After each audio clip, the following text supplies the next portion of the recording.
Hey, I come to you today with a review of Wshngtn Blck by S.A. Dugan, a 2018 novel set in starts out in 1830 Barbados, and we are told the story through the eyes of and the voice of George Wshngtn Blck, a young slave boy whose plantation master, the owner, has died, and a new that his nephew has taken over, Erasmus Wild, who is an incredibly cruel owner.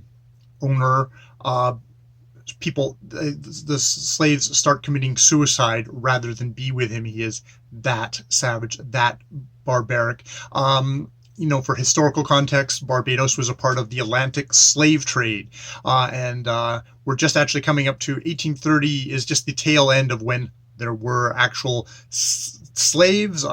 Things continued on from there, but this is the triangle trade where goods were taken from European countries. In this case, it is Britain, down to Africa, exchanged for slaves who were brought over to places like Barbados, where plantations where the slaves would toil and die. The estimates are that maybe up to 2 million Africans died on the trip over, and that many more than that died actually under incredibly brutal conditions in plantations such as this.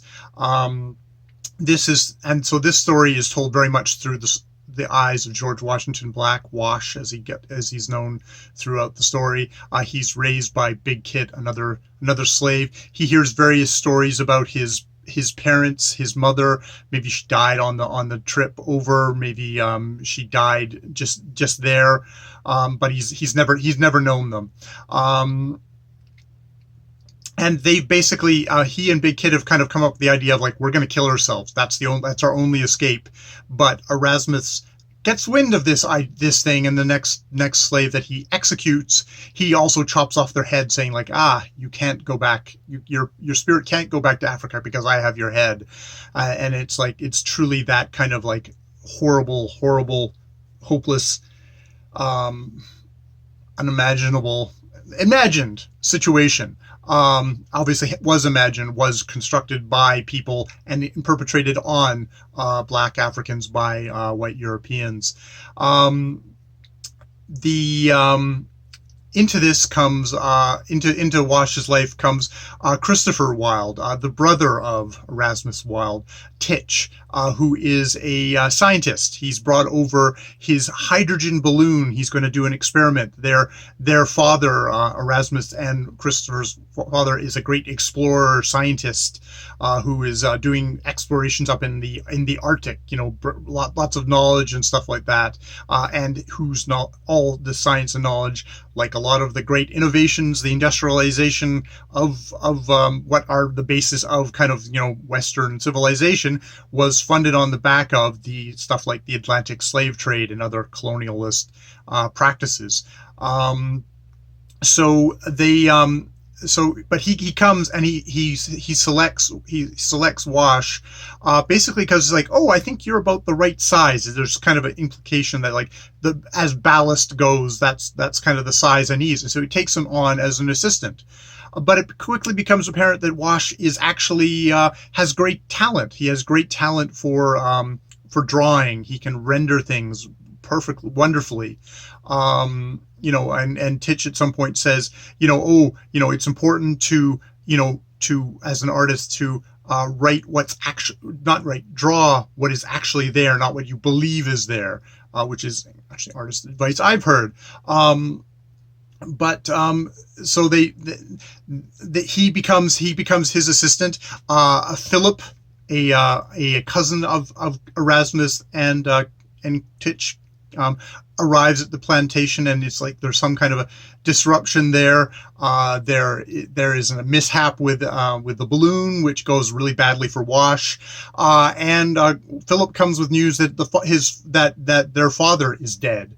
And there's a further mishap with Philip, at which point Titch and Wash end up taking off in that balloon, and thus the novel is sort of is launched from there. We go from Barbados, and this is a trip that takes us up to the Arctic, and then to Nova Scotia, and to London, and to Morocco, and Titch gets left behind fairly quickly along the way. He is definitely Titch. You get this. It's a good portrait of somebody who is. I think as you discover as the novel goes on, even in that opening thing of Titch is not somebody who's actually interested in Wash as a person, whereas this novel is interested in as Wash as a person, as a particular human being who has he's got artistic talents, he's got his own ideas. It's a slave narrative, but I think as it's been called, it's also a Bildungsroman. It's Wash's development as he goes along. He meets a young woman who is, I guess, of mixed blood of I think it's Peloponnesian and English. Tannergoff, a daughter of a marine biologist, which you go by the cover. That is a good cover, because that is a key scene of Wash in the water reaching out to this wondrous, beautiful octopus. And it's shooting black ink, and the black ink. There's a lot of black in this novel, not surprisingly. But there's also I think about the ink and the little doodle down there getting comfortable. A lot of there's just a lot of the of it's really important that Wash is an artist in this book. He is somebody who is trying to kind of come to see the world, and indeed it's a novel where it's talking about sort of how what slavery, the institution of slavery has done, how it's shaped certain characters in the novel, Titch and Erasmus, how they both in differing ways have slotted into this system, and not necessarily even Titch, who is against and has abolitionist goals, still kind of fits into this system. But you also have Wash and Big Kit, and how this has really shaped them, and perhaps how Big Kit does all that she can do to protect those around her that she loves, but she gets you're a human being in this, you get consumed, and that's not a moral failing or anything. But there's also just the thing of how Wash reacts to this and struggles to understand things, but also struggles not to get consumed by it, to become somebody without a home. In some ways, Titch does him a great favor by pulling him out of the fields where he might very easily have died or been tortured to death by Erasmus. But he's also changed him, and he's separated him from the other people on that plantation, and he's on his own. He's lost on his own, and he has to sort of make his own way. And there's a real danger there that he will never make his own way. And that's a part of what this novel is about, is him coming to some kind of a thought there. And I mean, it's one of these, it has to be, I'm not going to give away the ending, but the ending, there's a sense at the ending of he is there unfiltered from the elements, and it's washing across his scarred face, and he can feel it. He can feel it, which I think is, you could become a hardened shell of a person, but the great kind of thing of this novel is that Wash at the end does not. He is not. He can feel that breath across his face.